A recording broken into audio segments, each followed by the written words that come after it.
Hello all my friends, কেমন আছো তোমরা সবাই? আশা করি সবাই সুস্থ আছো, ভালো আছো। তো এগুলো হচ্ছে জাপানি পুঁটি মাছ। মনে হচ্ছে ছোট ছোট পুঁটি, কিন্তু ছোট পুঁটি না, জাপানি পুঁটি মাছ। আর এদিকে মা মাছগুলোকে কেটে নিচ্ছে।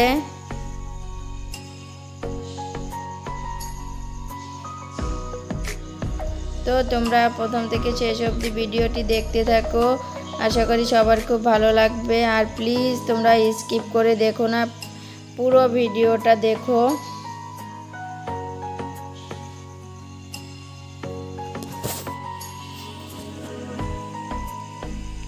তো দেখো মাছগুলো কাটা হয়ে গেছে আর ধোয়াও হয়ে গেছে। এখন মাছগুলো দিয়ে মাছের পাতুরি করা হবে। তো এইখানে মশলাগুলো দিয়ে মাছগুলোকে মেশানো হচ্ছে।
তো বন্ধুরা, ভিডিওটি তোমাদের কেমন লেগেছে অবশ্যই কমেন্টে জানাবে। তো আজ এই পর্যন্ত, টাটা, বাই বাই।